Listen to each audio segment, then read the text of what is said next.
وہ فشن کے بیچ سے گزارا جاتا ہے، یعنی اس کو توڑ دیا جاتا ہے، ایٹمک فشن کا تجربہ کیا جائے تو بہت بڑی طاقت، بہت ساری طاقت باہر نکلتی ہے، اس کا خروج ہوتا ہے اور وہ استعمال بھی ہوتی ہے کبھی کبھی بجلی گھروں میں وغیرہ وغیرہ چیزوں میں، ایٹم بم بنانے میں، ایٹم بم گرانے میں وغیرہ چیزوں میں۔ تو لیکن اس ایٹم میں اپنے طور پر ایٹم ٹوٹتا نہیں ہے، جب بیرونی طریقوں سے، بیرونی طاقتوں سے وہ توڑا جائے تو تب وہ ٹوٹتا ہے، ورنہ وہ ٹوٹنے والی چیز نہیں ہے۔ لہذا وہ طاقت جو اس میں ہے، لیکن اپنے طور پر وہ ایٹم اس طاقت کو استعمال نہیں کر سکتا ہے۔ یعنی مادے میں اگر طاقت ہے اور ہے، لیکن وہ کسی کی ودیعت کی ہوئی ہے، اپنی طاقت نہیں ہے، یعنی وہ اعتباری طاقت ہے، حقیقی طاقت نہیں ہے۔ ایک چیز ہوتی ہے اعتباری، دوسری چیز ہوتی ہے حقیقی۔ جیسے میں اس کاغذ کے ورقے کا مالک ہوں، لیکن کیا میں حقیقی مالک ہوں؟ حقیقی مالک میں تو نہیں ہوں۔ ہاں میرے ہاتھ میں آ گئی تو میری بن گئی۔ کیوں بن گئی میری؟ کیونکہ معاشرے میں یہ طے ہے، یہ قاعدہ کہ جو چیز کسی کے ہاتھ میں ہے تو اسی کی تصور کی جائے گی۔ آپ کا مکان ہے، آپ کے ہاتھ میں ہے، آپ کے قبضے میں ہے، تو صاحب ید جو ہوگا، یعنی جس کے ہاتھ میں وہ چیز ہے، اسی کو مالک سمجھا جائے گا، لیکن حتمی مالک نہیں ہے۔ آج آپ مالک ہیں، کل آپ کا بیٹا مالک ہوگا اسی چیز کا، تو گویا آپ کی ملکیت پرماننٹ نہیں ہے۔ یا آج آپ کی ہے، آپ 10 روپے میں بیچیں گے وہ چیز، آپ کے ہاتھ سے گئی، آپ نے 10 روپے تبادلے میں لے لیا، تو وہ کسی دوسرے کی ملکیت بن گیا۔ سمجھ رہے ہیں کہ نہیں؟ آپ کی اپنی نہیں ہے، آپ کی اپنی ہے اعتباری۔ اعتباری مطلب ہوتا ہے ٹیمپورری، پر منٹ جو ہوتا ہے وہ حقیقی ہوتا ہے۔ جو کچھ دنیا میں ہے اس کا حقیقی مالک جو ہے وہ وہی ہے جس نے خلق کیا ہوگا۔ تو لہذا حقیقی مالک کون ہے؟ وہ جس نے بنایا، جس نے وجود میں لایا۔ فیکٹری میں ایک گڑی بنتی ہے، فیکٹری کا مالک جو ہے، گڑی اس کی تصور کی جائے گی یا کسی اور کی؟ کارکن کی بھی تصور نہیں کیا جائے گی، جس نے بنائی اس کی بھی تصور نہیں کی جائے گی، لیکن جو مالک ہے کارخانے کا، جس نے سب تمام چیزیں فراہم کی ہیں اور کسی کو مزدور کے طور پر کام پر لگایا تو اس نے بنا دی، تو گڑی کس کی تصور ہوگی؟ مالک کی۔ حقیقی مالک مالک ہے گڑی کے معاملے میں، لیکن اصلی جو ہے گڑی بھی جن چیزوں سے بنتی ہے وہ بھی اس کی اپنی نہیں ہے، وہ پیدا کرنے والے کی ہیں۔ لہذا حقیقی مالک اللہ مانا جاتا ہے، اور باقی لوگ جو ہیں وہ مالک جو ہیں وقتی، موقتی، عارضی، اور اس کو ہم دوسرے لفظ سے یاد کرتے ہیں اور وہ ہے اعتباری، یعنی یہ ملکیت اعتباری ہوتی ہے، اعتباری۔ ٹھیک ہے؟ تو بات کر رہے تھے ہم یہی کہ مادہ ہو یا نیچر ہو، ان میں اپنی کوئی قوت نہیں ہے، ان میں شعور نہیں ہے، ان میں ریزننگ نہیں ہے، ان میں عقل نہیں ہے، ان میں ادراک نہیں ہے، سمجھ بوجھ نہیں ہے۔ لہذا ہم ان کو موجد ایجاد کرنے والا، بنانے والا نہیں مان سکتے۔ اس دنیا میں جو کچھ ہے اس کا موجد، اس کا خالق، اس کا مالک، اس کا سسٹینر ہم مادے اور فطرت کو یا نیچر کو مان نہیں سکتے ہیں، صرف اس وجہ سے کہ یہ دونوں چیزیں جو ہیں ان میں شعور نہیں ہے، ان میں ادراک نہیں ہے، ان میں قوت نہیں ہے، ان میں کوئی چیز بنیادی نہیں ہے، جو کچھ ہے اعتباری ہے۔ تو یہ بات رہی تھی کس چیز میں؟ ایک ہوا کے سلسلے میں اور دوسرا غذا کے سلسلے میں بچے کی۔ اب انسان کی مزید حاجتیں اس نچلی والی سینے پہ، سب سے نچلے والے سینے پہ، جس کو فزیولوجیکل نیڈز کہتے ہیں، ایک دو چیزیں اور ہیں جن پہ مختصراً تھوڑی سی بات کرنے کی ضرورت ہے۔ مثال کے طور پر پہلے ہم بات کریں گے اس چیز کی جہاں تک انسانوں کا تعلق ہے انسان کو ڈسکس کریں گے، باقی چیزوں کو ایز اے سائڈ ریفرنس بات کریں گے، ورنہ اصل میں انسانوں کے بارے میں بات کریں گے پوائنٹ کو واضح کرنے کے لیے، ورنہ ہر چیز کے بارے میں بات ہو سکتی ہے۔ دیکھیے انسان جو ہے یہ کام کرتے ہیں، 24 گھنٹوں میں سے کچھ ٹائم کام کرتے ہیں اور کچھ ٹائم پھر آرام فرماتے ہیں، کام کرتے ہیں آرام کرتے ہیں، پھر کام کرتے ہیں آرام کرتے ہیں، پھر کام کرتے ہیں آرام کرتے ہیں۔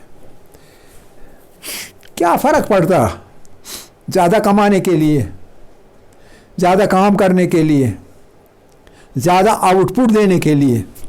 یہ جو انسان کی مشین ہے، انسان یہ بس کام ہی کرتا رہتا، کیا ضرورت تھی کہ یہ بیچ میں آرام بھی کرتا، یعنی نیند کا غلبہ اس میں آ جاتا یا خود نیند کے ایک دورے میں چلا جاتا؟ کیا فرق پڑتا؟ فرق پڑنا ہے، اور وہ فرق کون سا ہے؟ وہ فرق یہ ہے کہ یہ ذی حیات ہر کوئی، خاص کر انسان کام کرتے کرتے تھک جاتا ہے، اور اسے کیا آ جاتا ہے جس کو ہم فیٹیگ کہتے ہیں، تھکاوٹ آ جاتی ہے، فیٹیگ۔ اور جب فیٹیگ آ جاتا ہے تو ان کے اعضاء کے کام کرنے کی صلاحیت کم ہو جاتی ہے، کام نہیں کر سکتے تب تک جب تک یہ نئے سرے سے طاقت میں نہ آ جائے۔ آپ سمجھیں؟ جب تک یہ ریجوینیٹ ایک طرح سے نہ آ جائے، جب تک ان میں ریوائٹلائزیشن نہیں آ جائے گی، نئے سرے سے پاور ان میں پیدا ہو جائے، اور وہ طاقت نئے سرے سے پیدا ہونا جو کہ کام کرتے کرتے گھس پٹ چکی تھی۔ وہ طاقت کیسے آتی ہے؟ وہ طاقت آتی ہے نیند سے، آرام کرنے سے، اور نیند بھی ایک بنیادی ضرورت ہے، بیسک نیڈ، فزیولوجیکل نیڈ۔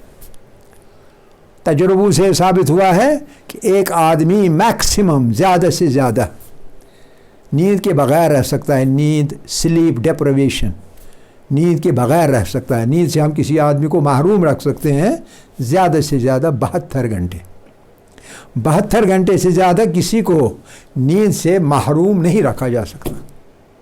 اور عام طور پر جب یہ انٹروگیشن وغیرہ کے مسائل ہوتے ہیں، یہ معاملات ہوتے ہیں، کسی مجرم کا انٹروگیشن کیا جاتا ہے، تو اس میں ایک طریقہ یہ ہوتا ہے کہ اس کو سلیپ ڈپریویشن اس پہ لاگو کیا جاتا ہے، اس کو نیند کرنے نہیں دی جاتی تاکہ وہ ٹوٹ پھوٹ جائے گا، ٹوٹ پھوٹ کا وہ شکار ہو جاتا ہے۔ بعد میں 72 گھنٹے کے بعد وہ اس میں سکت نہیں رہتی ہے اپنے طور پر برقرار رہنے کی۔ اگر اس میں کوئی راز وغیرہ ہے تو پھر وہ کہتا ہے مجھے چھوڑیے، میں سو جاؤں گا، میں آپ کو سب کچھ بتاؤں گا جو مجھے پتہ ہے، اور وہ ٹوٹ پھوٹ کر سب کچھ اگل دیتا ہے جو بھی راز اس کے سینے میں ہوتے ہیں۔ یہ ایک ٹیکنیک کے طور پر انٹروگیشنز میں استعمال کی جاتی ہے۔ تو مختصر کیا مطلب ہے؟ مطلب یہ ہے صرف کہ ایک وقفہ کام کرنے کا، لیکن پھر کام کرنے کے بعد جو اعضاء تھکے ہارے ہوتے ہیں ان کو نئے سرے سے قوت بخشنے کے لیے نیند لازمی ہے۔ اب آپ اندازہ کیجئے، یہ ایک سائیکل، کون سا سائیکل؟ کام، نیند، پھر کام اور نیند، کام اور نیند، ایک سائیکل پورا ہو جاتا ہے۔ کم سے کم 18 گھنٹے تک آپ کام کرتے رہتے ہیں، لیکن 6 گھنٹے بلکہ 6 سے بھی زیادہ ایج کے مطابق مختلف وقتوں تک بعد میں سو جاتے ہیں۔ اگر آپ سو نہیں جائیں گے تو خود بخود نیند آپ کو لے ڈوبے گی اپنے ساتھ، خود آپ پر آپ کی نیند غلبہ کرے گی، آپ غالب آئے گی اور آپ سو جائیں، آپ کو پتہ ہی نہیں ہوگا تو آپ سو چکے ہوں گے، غیر ارادی طور پر آپ سو چکے ہوں گے۔ ورنہ تو آدمی ارادے کے طور پر اٹھتا ہے، بستر میں جاتا ہے، بستر میں اور پھر سونے کی کوشش کرے اور نیند آ جاتی ہے، نیند اس کو اپنی آغوش میں لے جاتی ہے، اور نیند کی آغوش اتنی ہی میٹھی ہوتی ہے جتنی ماں کی آغوش ہوتی ہے۔ ٹھیک ہے کہ نہیں؟ یہ کس لیے؟ اسی لیے کہ جو آپ کے اعضاء ہیں وہ نئے سرے سے قوت حاصل کریں۔ اب یہ سوال پیدا ہوتا ہے، کیا یہ عقل مندانہ طریقہ نہیں ہے کہ جو ذی حیات ہیں ان کو ایک سائیکل کے بیچ سے گزارا جائے؟ ایک سائیکل، ایک دائرہ، اس دائرے میں مقرر کیا جائے کام کا وقفہ اور پھر نیند کا وقفہ، اور پھر وہی سائیکل دہرایا جائے، وہ دائرہ پھر اور پھر دہرایا جائے۔ عقل کا تقاضا تو یہی ہے۔ اب اگر عقل کا تقاضا یہ ہے، اب غور سے سمجھیں، اب اگر عقل کا تقاضا یہ ہے تو انسانوں کے لیے، حتیٰ کہ باقی حیوانوں کے لیے بھی، بالو تو زیادہ ہی نیند میں چلا جاتا ہے، کہتے ہیں مہینوں وہ نیند میں چلا جاتا ہے، تو لیکن عقل کا تقاضا یہ ہے کہ جاندار، خاص کر انسان، کسی خاص مدت تک کام کرنے کے بعد نیند میں چلا جائے، اور اگر خود نہ چلا جائے اس کو زبردستی نیند میں دھکیلا جائے۔ کیا یہ مادے اور فطرت کا کام ہو سکتا ہے؟ کیا مادہ اور فطرت اس بات کے محرک ہو سکتے ہیں کہ کام اور نیند کا دائرہ مسلط کیا جائے انسانوں پر اور وہ اسی دائرے کے مطابق زندگی گزاریں؟ صبح سویرے اٹھیں،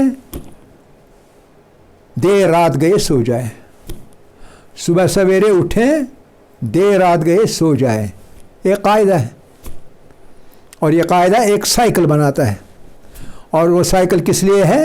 تاکہ انسان جو کچھ دن بھر کام کرتا ہے اور اس کی اعضاء تھکے ہارے شام کو مائل ب خواب ہوں تو انہیں نیند آنی چاہیے۔ تو یہ قاعدہ اور یہ سائیکل، یہ دائرہ، یہ بہم کردہ، پیش کردہ نہ مادے کا ہو سکتا ہے اور نہ نیچر کا ہو سکتا ہے۔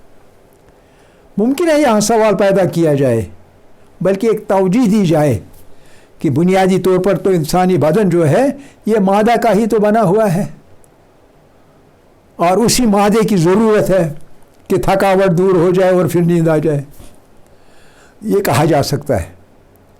لیکن جب یہ کہا جائے گا تو ایک دم سے ایک کاؤنٹر کوشچن ہو سکتا ہے کہ ٹھیک ہے، یہ مادہ ہی ہے جو کام کرتا ہے اور بعد میں تھک جاتا ہے، لیکن مادے کے اندر یہ عادت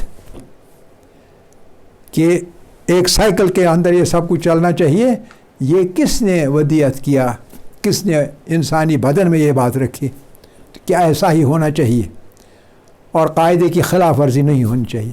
اگر قاعدے کی خلاف ورزی ہوگی تو انسانی زندگی میں پیچیدگی پیدا ہو جائے گی۔ یہ تو خود بدن کا کام تو نہیں ہے، ظاہر سی بات ہے، یہ باہر سے اس بدن کے اندر ڈالی گئی ہے۔ اگرچہ مادہ خود بدن ہے، بدن مادے کا بنا ہوا ہے، لیکن مادہ خالی بے جان تو نہیں ہے، اس میں زندگی ہے، اس میں ایک روح ہے جو کہ ایک زمانہ آتا ہے جب کہ اس کی زندگی تمام ہوتی ہے اور وہ روح جو ہے وہ نکل آتی ہے اور آدمی دھڑام سے گر جاتا ہے، مسئلہ ختم۔ یعنی اس میں کوئی چیز ہوتی ہے جو کہ مادہ نہیں ہوتا، اور وہ چیز جب بدن سے نکلتی ہے تو پھر بے حس آدمی رہ جاتا ہے۔ اور پریکٹس کے طور پر یہ ہر دن میں نیند کے دوران ایسا ہی ہوتا ہے کہ آدمی کے بدن سے کوئی چیز نکلتی ہے اور وہ تب تک بے جان رہتی ہے جب تک کہ دوبارہ وہ صبح جاگ نہ جائے۔ تو رات کا سونا موت کی ایک طرح سے تیاری ہے، موت کی پریکٹس ہے کہ نیند جو ہے، نیند ایک طرح سے موت کی بہن ہے۔ النوم اخت الموت، جو نیند ہے یہ موت کی بہن ہے۔ موت کی بہن ہونے کا مطلب کیا ہے؟ موت کی بہن ہونے کا مطلب یہ ہے کہ نیند میں بھی اسی طرح سے انسان کے بدن سے روح نکلتی ہے جس طرح مرنے کے وقت نکلتی ہے۔ فرق صرف اتنا ہے کہ زندگی کے دوران ہر نیند کے بعد دوبارہ روح آتی ہے، لیکن جب مرنے کا وقت آتا ہے، موت آتی ہے، روح واپس نہیں آتی ہے۔ صرف اتنا فرق ہے۔ اس میں کیسے ہے، کیا ہے، پروسیس کیا ہے، وغیرہ وغیرہ کیا ہے، وہ الگ بحث ہے۔ وہ بایولوجی کی بحث بھی ہے اور وہ تھیولوجی کی بحث بھی ہے۔ ہمیں اس وقت اس سے غرض نہیں ہے، ہمیں اس چیز سے غرض ہے کہ ایک انسان جو ہے، یا جاندار چیزیں بھی بالعموم، لیکن بالخصوص انسان، یہ انسان کو یہ دائرے کے اندر باقاعدگی کے ساتھ کام کرتے ہوئے اور پھر سوتے ہیں، پھر کام کرتے ہوئے اور پھر سوتے ہوئے، intermittently with sleep, work intermittently with sleep in cycles, یہ سب کچھ کیسے ہوتا ہے؟ آج خود تو کیسے ہوگا؟ آج خود تو کوئی بات نہیں ہوتی ہے. ایک پرنسپل ہے سائنس کے اندر بھی، اور وہ یہ ہے کہ nothing ever comes to pass without a cause. بغیر کسی وجہ کے، بغیر کسی سبب کے کوئی بھی بات از خود وجود میں نہیں آتی. از خود یعنی خود بخود کوئی بھی بات، کوئی بھی چیز وجود میں نہیں آتی بغیر سبب کے، بغیر علت کے، بغیر کاز کے. کاز ایفیکٹ ریلیشن ہر وقت کار فرما ہوتی ہے. ہر بات کے لیے ایک کاز ہوتا ہے، اور وہ جو ایفیکٹ ہو گیا کاز کا، وہ ایفیکٹ بعد میں بنتا ہے کاز تیسرے ایفیکٹ کے لیے، تیسرا ایفیکٹ کاز بنتا ہے چوتھے ایفیکٹ کے لیے. اس طرح یہ سلسلہ جو ہے آگے چلتا رہتا ہے. پوری زندگی کاز اینڈ ایفیکٹ ریلیشن شپ کا ایک مجموعہ بن جاتا ہے. آپ سمجھ رہے ہیں کہ نہیں؟ تو لہذا کوئی چیز ہے، کوئی بات ہے جس کی وجہ سے انسان اس طرح سے زندگی گزارنے پر مجبور بھی ہو جاتا ہے، چاہے غیر شعوری طور پر، چاہے لاشعوری طور پر، لیکن مجبور ہو جاتا ہے کہ کچھ مدت تک کام کرنے کے بعد اس کے اندر ایک وقفہ نیند کا آنا چاہیے، اور نیند کے وقفے کے بعد دوبارہ کام کرے گا، اور دوبارہ کچھ دیر تک کام کرنے کے بعد دوبارہ نیند کا وقفہ آنا چاہیے. اور یہ سلیپ جو ہے یہ فزیکل ایک نیڈ ہے، اور یہ فزیکل نیڈ ہمیں بتاتی ہے، یہ ایک پائی دیتی ہے، یہ ہمیں پتہ دیتی ہے کہ کوئی طاقت ہے جس نے انسانوں کے لیے یہ وتیرہ، یہ بیہیویئر بنایا ہے تاکہ اسی بیہیویئر کے مطابق انسان اپنی زندگی گزاریں، تاکہ وہ ہیلتھی رہیں. اگر ایسا نہ ہو تو انسان کی ہیلتھ، انسان کی صحت متاثر ہو سکتی ہے.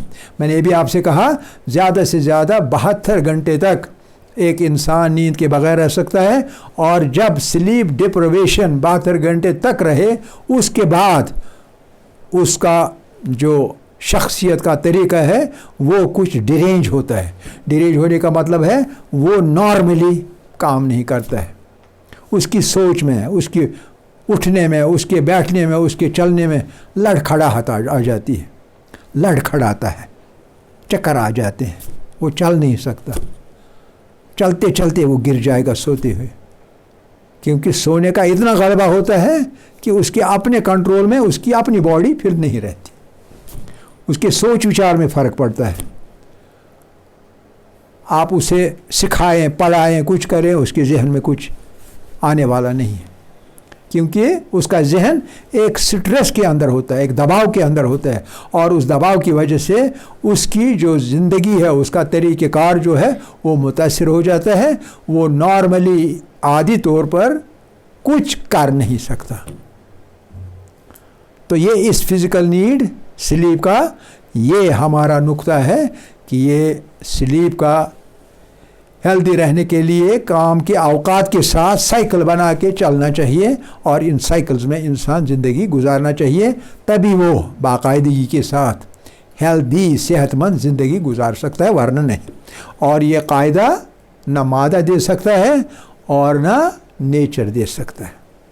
یہ کوئی اور ہستی ہے جس نے مقرر کیا ہے انسانوں کے لیے یہ وتیرہ، یہ cycle, work and sleep, work and sleep, work and sleep. سمجھ رہے ہیں کہ نہیں؟ یہ دوسری چیز ہے. تیسری چیز اس سے بھی اہم ہے، اور وہ تیسری چیز کیا ہے؟ ایک فزیکل نیڈ ہے، ایک سائیکولوجیکل نیڈ ہے. ٹائم ختم ہو گیا. بہرحال صرف نام بتائیں گے تاکہ کل اس پہ بحث ہوگی. ایک سائیکولوجیکل نیڈ، فزیولوجیکل نیڈ ہے سیکس. آپ نے لکھا ہے نا؟ سیکس ہر جاندار کی، خاص کر انسان کی ایک فزیولوجیکل نیڈ ہے، خالی جانداروں کی نہیں. بلکہ کچھ چیزوں میں یہ جو نر اور مادے کا تفاوت ہے یہ ایسے چیزوں میں بھی ہے جن کی انسان کو حال تک پتہ ہی نہیں تھی. مائکروسکوپک آرگنزمز میں بھی نر اور مادے کا تصور ہے. پھولوں میں بھی نر اور مادے کا الگ وجود ہے. یہ نر اور مادے کا وجود ہونا یہ بنیاد ہے کس چیز کی؟ سیکس کی، جنسی عمل کی، جنسی فعل کی. اور جنسی فعل کس لیے؟ آپ غور کیجئے. جنسی فعل سے کیا ہو جاتا ہے؟ جنسی فعل سے پچھلی نسل میں سے نئی نسل تیار ہو جاتی، ایک پیڑھی سے نئی پیڑھی تیار ہو جاتی. یعنی نسل کو برقرار رکھنے کے لیے سیکس لازمی ہے. نسل کو برقرار رکھنے کے لیے سیکس لازمی ہے. اگر ایسا نہ ہو تو آبادی جو ہے، پاپولیشن جو ہے، کسی بھی چیز کی پاپولیشن وہ ختم ہو جائے گی اور ایکسٹنکشن آ جائے گا. ایکسٹنکشن مطلب وہ والی چیز جو ہے، وہ والی چیز دنیا میں سے ناپید ہو جائے گی، ختم ہو جائے گی. آپ سمجھ رہے ہیں؟ Extinction of a species. وہ اسپیشیز جو ہے وہ ایکسٹنکٹ ہو جائے گی، ختم ہو جائے.